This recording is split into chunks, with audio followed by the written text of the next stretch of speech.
धाकड़ खबर बेखौफजुमा बेबाक अंदाज। धाकड़ खबर के न्यूज रूम से मैं आपके साथ हूं अकरम रईस खान। लगता है देश में गर्ल फिल्म के मुख्यमंत्री की तरह नेता अपनी भूमिका निभा रहे हैं। आपको याद होगा ना, गर्ल फिल्म का मुख्यमंत्री जब सीट पे बैठ जाता है तो चिल्ला के अपने लोगों से कहता है, गोल गोल कुर्सी घुमाते हुए कहता है कि ए मुन्ना ए फला, हम कहे थे ना कि एक दिन ही कुर्सी पर बैठ के दिखाएंगे, पटकेंगे पटकाएंगे, घेरेंगे उठाएंगे, जो भी कुछ करेंगे, लेकिन एक दिन ईसीएम की कुर्सी पर बैठकर जरूर दिखाएंगे। आज हम इस कुर्सी पर बैठ गए हैं, अब हम जो बोलेंगे वो कानून होगा, हम जो कहेंगे वो आदेश होगा। इस तरीके से वो अपनी बात को रखता है। लगता है देश में उसी तरीके से सत्ता चल रही है, कैसे भी करके शाम दाम दंड भेद के जरिए सत्ता हथिया ली जाती है, फिर खुले मंचों से जो कहा जाता है, जो बोला जाता है, उसको कानून और आदेश बताया जाता है। ऐसे ही कुछ बयान देश के गृह मंत्री अमित शाह के सामने आए हैं, जिनका जवाब आरएलडी यानी कि राष्ट्रीय लोकदल, जो अजीत सिंह की पार्टी है, अब वो इस दुनिया में नहीं रहे हैं, उनके बेटे अध्यक्ष हैं जयंत चौधरी, उन्होंने जवाब दिया है। तो जयंत चौधरी वर्सेस अमित शाह, इस खबर का मफहूम या शीर्षक आप समझ सकते हैं, लेकिन मुझे लगता है पूरी खबर आपको 3 हिस्सों में देखनी चाहिए। खबर के पहले हिस्से की तरफ चलते हैं।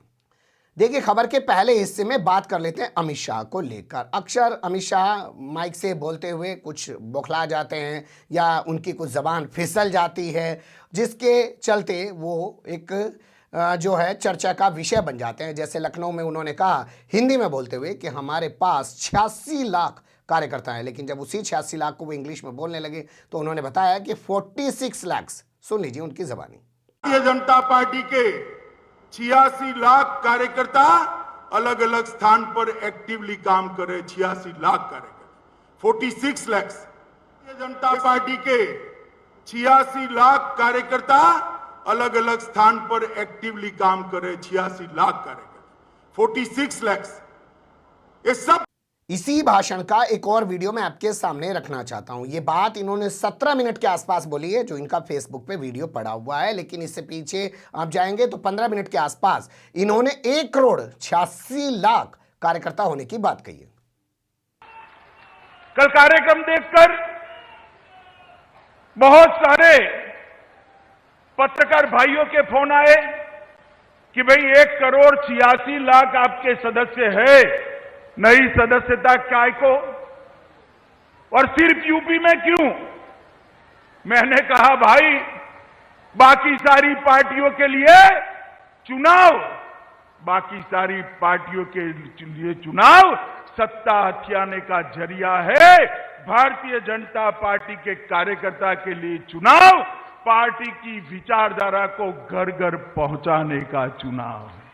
तो ये हाल है इनकी बौखलाहट का। आखिर ये बौखलाहट क्यों है? जब पार्षद से लेकर प्रधानमंत्री तक, राष्ट्रपति तक एक ही पार्टी का है, आरएसएस से जुड़ा हुआ है, फिर भी इतनी बौखलाहट क्यों है? शायद इसलिए क्योंकि काम का प्रेशर ज्यादा रहता होगा। कुछ भी बोलना है तो बोलते हुए बहुत सारी चीजें जबान से फिसल भी जाया करती हैं। भोपू मीडिया के एंकर तो है नहीं कि लपालप सामने लिखा हुआ आ रहा है उसको लेके पढ़ना है, बोलना है। कुछ शब्द अपने दिमाग से भी बोलने पड़ते हैं और जोर पड़ते ही हो सकता है जबान स्लिप हो जाती हो। ये हुआ खबर का पहला हिस्सा। अब चलते हैं खबर के दूसरे हिस्से की तरफ। खबर के दूसरे हिस्से में भी लखनऊ वाला वीडियो आपके सामने रखना चाहता हूं, जिसमें अमित शाह ने कहा कि एक जमाना था कि यहां से हिंदू प्लान करते थे, लेकिन आज यहां से हिंदू प्लान नहीं करते हैं।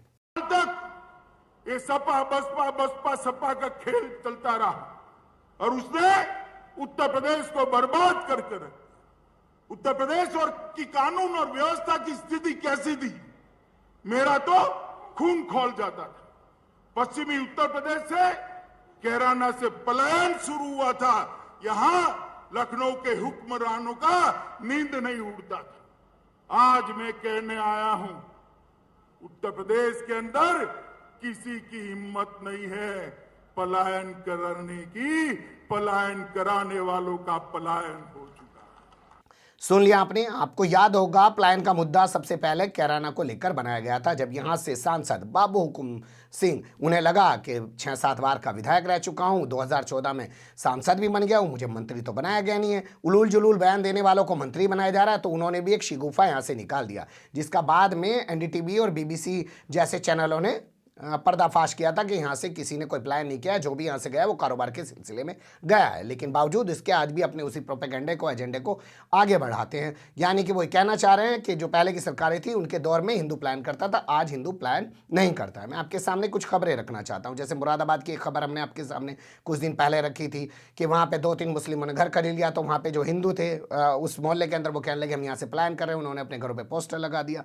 इसके अलावा आपने खबर देखी होगी, अलीगढ़ के नूरपुर गांव से आई थी, वहाँ पे दलित समाज की बारात चढ़ रही थी, उसको लेके कुछ कहा सुनी होगी। उसके बाद मुस्लिम कम्युनिटी से उनका विवाद हो गया और उन्होंने वहाँ पे होर्डिंग पोस्टर घरों के बाहर लगा दिए कि वो यहाँ से पलायन कर रहे हैं। इसी तरीके से कुछ दिन पहले मैंने आपके सामने खबर रखी थी कि सहारनपुर के गंगो थाना क्षेत्र में रहने वाला भारतीय जनता पार्टी का मत्स्य पालन का जिला संयोजक अपने घर के बाहर बोर्ड लगा के बैठा है कि वो यहाँ से पलायन करना चाहता है, क्योंकि उसकी कोई सुनवाई नहीं हो रही है। इसके अलावा आपने देखा होगा भगवा ब्रिगेड ने कुछ साल पहले, 2-3 साल पहले की बात है, मेरठ को लेकर खूब हंगामा मचाया था और कहा था कि वहाँ पे लैंड जिहाद चल रहा है, मुसलमान धीरे धीरे करके वहाँ पे ज़मीनें खरीद रहे हैं और हिंदू वहाँ से पलायन कर रहे हैं। तो कैसे, आखिर किस आधार पे अमित शाह दावा कर रहे हैं कि उनकी सरकार के दौर में हिंदू पलायन नहीं कर रहा है? लेकिन जो जिम्मेदारी मीडिया को निभानी चाहिए उनके इस बयान के बाद क्या वो निभा रहे हैं? ना, डिक्टो बयान चला दे रहे हैं। इसी को पत्रकारिता बता रहे हैं। छोड़िए कहानी को, अब चलते हैं जयंत वर्सेस अमित शाह के पहलू की तरफ।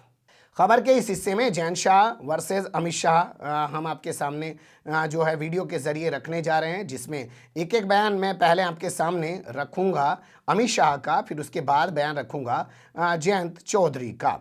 तो अमित शाह ने कहा कि 16 साल की लड़की भी अब जेवरात लाद कर, आभूषण लाद कर स्कूटी पे सवार होकर रात को जा सकती है। पहले उनकी जबानी सुन लीजिए। बच्चियां घर से बाहर नहीं निकलती थी, सलामती नहीं थी। आज कोई भी त्योहार हो, छठ का हो, दीपावली का हो, 16 साल की बच्ची गहने लादकर स्कूटी पर रात को 12 बजे भी यूपी की सड़कों पर निकल सकती है, कोई डर का। ये दलील उन्होंने उत्तर प्रदेश की कानून व्यवस्था को लेकर दी। इसके बाद जयंत चौधरी ने कहा कि मैं चैलेंज करता हूं कि अमित शाह अपने गले में किसी भी तरह की कोई भी माला डालकर दिन में ही निकल के दिखा दें। ये उत्तर प्रदेश से है, सुन लीजिए उनकी जबानी। अमित शाह जी भी अगर माला पहन के ना दिन में ही 12 बजे कहीं घूम लेंगे, लुट जाएंगे। अमित शाह जी भी अगर माला पहन के ना दिन में ही 12 बजे कहीं घूम लेंगे, लुट जाएंगे। तो ये जयंत चौधरी का जवाब था। अब इसके बाद अमित शाह ने कहा इसी में कि आज दूरबीन लेकर भी, जानते हैं ना दूरबीन क्या होती है, बारीक सी चीज ढूंढने के लिए बड़े मोटे लेंस वाला जुगाड़ लगाना पड़ता है। तो दूरबीन लेकर भी आज बाहुबली ढूंढा नहीं मिल रहा है उत्तर प्रदेश में। तो उनकी जबानी पहले सुन लीजिए, फिर आपको बताएंगे जयंत चौधरी ने क्या कहा। हर जिले में दो तीन बाहुबली थे। दूरबीन लेकर मैं ढूंढता हूं, कहीं पर बाहुबली दिखाई नहीं पड़ता है भाई, कहे पर। अब इसके बाद जयंत चौधरी ने करारा जवाब देते हुए कहा कि आप कह रहे हैं कि आज जो है बाहुबली ढूंढे नहीं मिल रहे हैं। आपके बगल में अजय कुमार मिश्रा उर्फ टेनी बैठे हुए हैं, जो गृह राज्य मंत्री हैं। सुन लीजिए पहले जयंत चौधरी की जबानी। लेकिन कल कितना बड़ा झूठ गृह मंत्री आपके बीच बोल गई। ये तो झूठ का एक और उदाहरण है। गृह मंत्री कह गए, टेनी जी बगल में बैठे, योगी जी बगल में बैठे और कह रहे हैं कि पहले बाहुबली इतने थे, अब वे जो है दूर देखने को भी नहीं मिलते बाहुबली, बगल में बैठा रखे बाहुबली, बगल में बैठा रखे बाहुबली। सुन लिया आपने। तो इस तरीके से जयंत चौधरी ने दोनों सवालों का करारा जवाब दिया है। बता दें आपको, अजय कुमार मिश्रा उर्फ टेनी जो हैं वो गृह राज्य मंत्री हैं, लखीमपुर खीरी से सांसद हैं। उनका बेटा हाल फिलहाल में अभी जेल गया है, जिस पर आरोप है उनने मंत्री की कारों से किसानों को कुचलकर मौत के घाट उतार दिया। तमाम वीडियो सामने हैं। मुकदमे में खुद आरोपी मंत्री भी हैं, लेकिन ना मंत्री को अभी तक सीट से हटाया गया है, ना ही उसके खिलाफ जांच आगे बढ़ रही है। और उसको बगल में बैठा के अमित शाह कह रहे हैं कि अब कोई बाहुबली यहाँ नहीं है। किसे कहते हैं और बाहुबली? जिसके खिलाफ मुकदमा दर्ज है, पुलिस उससे जांच नहीं कर पा रही है, उसका बेटा जेल जा चुका है, वो फिर भी सीट पे बना हुआ है। और किसे बाहुबली कहते हैं? क्या ये सवाल सही नहीं उठाया है जयंत चौधरी ने? वैसे पूरे सोशल मीडिया पे ये तस्वीर वायरल हो रही है, लोग इसको लेकर तरह तरह से सवाल उठा रहे हैं। लेकिन मैन स्ट्रीम मीडिया अपनी दलाली चाटुकारी में लगा हुआ है। बने रहेगा धाकड़ खबर के साथ। फिलहाल कमेंट्स के रूप में आप लोग अपनी राय दे सकते हैं। खबर को लाइक कर सकते हैं, चैनल को सब्सक्राइब कर सकते हैं और ज़्यादा से ज़्यादा हमारी खबरों को शेयर कर सकते हैं। फिर ऐसे ही किसी सुलगते हुए या उलझते मुद्दे लेकर मैं आपके सामने हूँगा हाजिर। फिलहाल अभी मुझे दें इजाज़त।